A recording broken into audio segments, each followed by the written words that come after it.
But what hurt us most was when we bought into the socialization process. Let me tell you what that is. Socialization is where you get your ideas, your principles, and your concepts on how to live your life. Okay?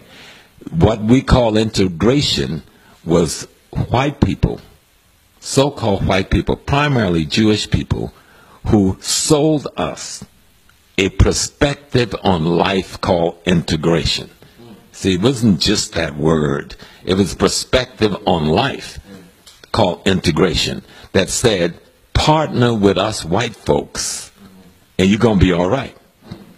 Hadn't been in a hostile relationship with white folks so long and had suffered at the end of it, we were looking for relief, so we were willing to partner thinking we were creating a new humanity.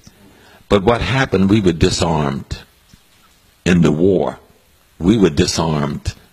And so the same people who were asking us to do this was the primary retailers in all black communities across America. The same people who were asking us to do this was the ones who was running the school boards and the schools in our community. The same people who were asking us to do this were the very people who was controlling the music industry. The same people who were asking us to do this was the very people who was controlling the movie industry as it affects us. So these same people were the ones who were the managers of the sports and athletes from the black community. So they're telling us, don't compete with us, integrate with us, but we're running everything. So they're making billions off of us, and we're not making nothing. And what we're saying now, we need to wake up to the reality that it's about ethnicity. Okay? You must do for self, as Elijah Muhammad told us. You know, Malcolm said, black nationalism. People say, oh, I don't want to be that. Define black nationalism, Mr. Malcolm X. He said black nationalism is owning the economics, politics, and culture where you live, being in control of economic, politics, and culture where you live.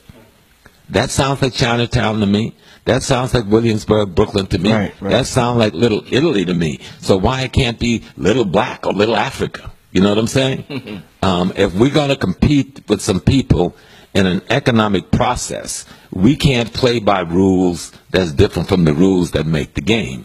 You can't go on a basketball court with a football in your hand and think you're going to run the 100-yard dash. That ain't going to work. You're going to lose at that basketball game every time. So you got to find out what the rules of the economic game is, and then you have to learn how to play it better than the person that's in the game with you. And what we're learning about economics, at the end of the day, the motivation for economics is the need to provide food, clothing, shelter, safety, and security for ourselves and our family.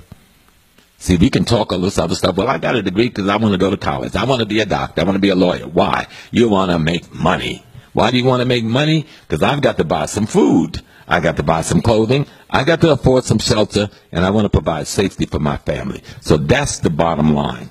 And if that is the bottom line, you got to be in control of that. You can't depend on someone else to deliver that to you. And so what Happy is going to try to show is how to develop black businesses, how to manage black businesses, how to organize black people around the management and the marketing of black economic enterprises where we live, especially in the United States of America, but anywhere in the world we happen to be today, where we control the retail and the wholesale that affects us. If you see the little Arab store in our community, you see all Arabs are working in the stores. The guy that comes with that little box truck to deliver this produce to the stores, they're all Arabs. The little warehouse that the box truck picked up from, which is now at the wholesale end of that retail chain, they're all Arabs. That's the way you do it.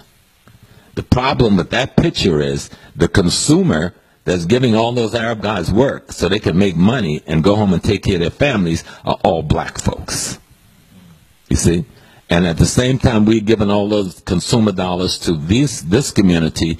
Our young men and women are standing on the street because there's no store for them to go and get a job in. There's no retail business in the community that they can work in that they own, because other ethnic groups is hiring their own people so that they can provide the food, clothing, shelter, safety, and security for themselves.